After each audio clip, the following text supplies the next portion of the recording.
Alors, début d'un nouveau chapitre, signe d'une expression, résolution d'inéquation. Alors, avant de parler du signe d'une expression, on va déjà revenir sur le sens de variation d'une fonction affine. Même si c'est quelque chose que vous connaissez déjà, parce qu'une fonction affine, vous savez que sa représentation graphique est une droite, donc c'est pas très difficile d'en déduire son sens de variation. On sait que si la pente est positive, la pente c'est le coefficient directeur. La droite elle monte, donc là ça correspond à une fonction croissante. Et dans le cas où le coefficient directeur, la pente est négative, la droite descend et donc la fonction est décroissante. Alors, mais ça, vous comprenez que c'est pas très rigoureux. Donc on va donner dans un premier paragraphe ici une définition rigoureuse du sens de variation d'une fonction quelconque. On va donner une définition très précise du sens de variation d'une fonction.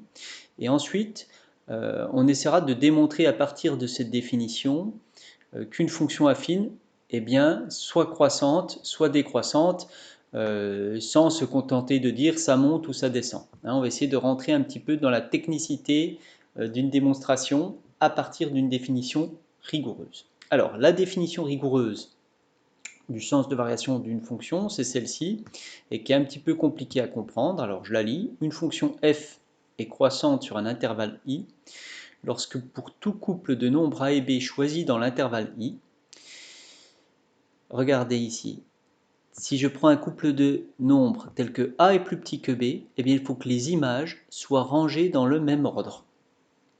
C'est-à-dire que les images doivent avoir le même ordre que les antécédents a et b. Et puis, une fonction sera décroissante si pour n'importe quel nombre a et b choisi dans l'intervalle i tel que a est plus petit que b, eh bien j'ai f de a, cette fois-ci, qui est plus grand que f de b. C'est-à-dire que l'ordre entre les nombres de départ et les images, l'ordre a changé. Alors, ce qui est un petit peu difficile dans cette démonstration, dans cette définition, c'est pour tout couple de nombres. Parce que la démonstration, il ne suffit pas de la faire, par exemple, vous voyez ici, si je regarde cette fonction-là qui est croissante, si je regarde l'image de 3, eh bien, ça vaut 2. Si je regarde l'image de 5, ça vaut à peu près 3,5. Bon, donc j'ai bien l'image de 2 qui est plus petite que j'étais sur l'image de 3 qui est plus petite que l'image de 5. Donc les nombres de départ, 3 est plus petit que 5, l'image de 3 est plus petite que l'image de 5, c'est bien rangé dans le même ordre. Mais ça ne suffit pas, parce que si vous voulez que la fonction soit croissante sur tout l'intervalle, c'est-à-dire qu'elle monte partout, ça, il faut le faire pour n'importe quel couple de nombres choisi dans l'intervalle en question. Alors ici, notre intervalle, vous voyez, va à peu près de 1,8 jusqu'à 6. Et la seule façon de représenter tous les couples de nombres possibles, vous savez bien qu'il y en a une infinité, c'est de choisir deux lettres, A et B, et de choisir un ordre. Alors vous pouvez choisir A plus petit que B ou A plus grand que B, ça n'a pas d'importance. Il suffit de choisir un ordre sur les deux nombres A et B et de regarder ce qui se passe pour les images de A, f de A, et l'image de B, f de B. Comment sont rangées les images si mes deux nombres A et B sont rangés d'une certaine façon? Est-ce que l'ordre change ou est-ce que l'ordre ne change pas? Donc l'ordre ne change pas quand on a une fonction croissante et l'ordre change quand on a une fonction décroissante. Bon, je pense que vous avez compris que c'était un petit peu compliqué. Donc on va s'attacher à utiliser cette définition sur une fonction affine. Et là, j'espère que ça va vous aider un petit peu à comprendre cette définition d'un abord un peu complexe. Mais on essaiera d'y revenir plus tard sur des fonctions un peu plus compliquées qu'une fonction affine. En tout cas, pour l'instant, on se contentera des fonctions affines.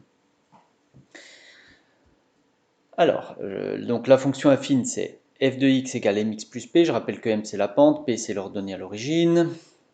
Donc, ce que je vous disais tout à l'heure, c'est que si la pente m est positive, bien sûr, la droite, elle monte, et si donc la fonction est croissante. Et si la pente m est négative, la droite descend et la fonction est décroissante. Donc ça, c'est intuitivement, on sait trouver le sens de variation d'une fonction affine. Mais là, ce qui est intéressant, c'est d'utiliser la définition qu'on vient de donner d'une fonction croissante et décroissante. Voilà, donc c'est ce que je vous raconte dans ce petit paragraphe ici. Alors, tout de suite, un exemple. Je prends une fonction affine, 3x moins 6. Et je vais montrer que cette fonction affine, alors là mon intervalle, ça va rester simple, ce sera R tout entier. C'est-à-dire que pour n'importe quel couple de nombres que je choisis dans R tout entier, rangé d'une certaine façon, je vais regarder ce qui se passe sur l'ordre des images. Alors, donc, comment on fait la démonstration? On dit soit A et B, deux réels de R, tels que A est plus petit que B. C'est-à-dire que je choisis un ordre sur ces deux nombres-là. Et maintenant, je vais essayer de comparer les images en appliquant les règles vues dans les paragraphes précédents. En fait, c'était dans un chapitre précédent. Alors, j'ai choisi A plus petit que B, hein, souvenons-nous-en. Donc, je pars de A plus petit que B. Moi, mon but, c'est d'arriver à comparer les images de A et de B, c'est-à-dire 3A moins 6, f de A, et f de B, ça sera 3B moins 6. Ben, pour réussir à faire ça, regardez comment je fais. Je construis petit à petit les images. Donc, je vais d'abord multiplier par 3. Et là, l'ordre ne change pas parce que je multiplie par un nombre positif. Ensuite, je vais retirer 6. On sait que le fait de retirer ou d'ajouter un nombre à une inégalité ne change pas l'ordre. Donc, j'ai toujours le même ordre. Et finalement, là, ce que j'ai obtenu là, c'est bien l'image de A. Et ce que j'ai obtenu là, c'est bien l'image de B par ma fonction f du départ. Donc finalement, je suis parti de A plus petit que B. Et j'obtiens f de A plus petit que f de B. Et ça, c'est vrai pour n'importe quel couple de nombres A et B rangés de cette façon-là. Eh bien, comme l'ordre n'a pas changé, vous pouvez conclure que f est croissante sur R, puisque c'est vrai pour tout couple de nombres, A et B étant des lettres pouvant représenter n'importe quel nombre. Je vous ai mis la représentation graphique de la fonction f. Voilà, 3x moins 6, vous pouvez vérifier, on a moins 6 qui est l'ordonnée à l'origine ici. On a la pente, quand je me décale de 2, eh bien je monte de 6, ça fait bien une pente de 3. Alors, je vous dis, là, vous voyez le point crucial de la démonstration, c'est quand on multiplie par 3, en fait, il n'y a pas de changement d'ordre parce que le nombre 3 est positif, parce que la pente est positive. C'est ce qui fait que quand on a une pente positive, on a une fonction affine qui est croissante. On a exactement la même chose avec une fonction affine qui a une pente négative. Je ne répète pas tout, hein, je recommence la démonstration exactement de la même façon. Seulement, le truc qui change ici, c'est quand on multiplie par moins 2, vous savez qu'à ce moment-là, l'ordre change, l'ordre de l'inégalité change. Donc finalement, j'ai bien mes deux images qui sont construites ici, sauf que cette fois-ci, l'ordre a changé. Pourquoi l'ordre a changé? C'est parce que quand j'ai multiplié par moins 2. Donc, ce qui est important, c'est de voir la structure de la démonstration, soit A et B de réel tel que A est plus petit que B. Ensuite, je construis à partir de A plus petit que B les images, f de A et f de B. Et comme l'ordre a changé, eh bien je peux dire que la fonction est décroissante sur son intervalle de départ, ici qui est R tout entier. Voilà, donc j'aimerais bien que vous sachiez refaire ce genre de démonstration, pour l'instant sur des fonctions très simples, sur toutes les fonctions affines. Voilà, vous pouvez vous entraîner à refaire celle avec la rédaction qui va bien, hein.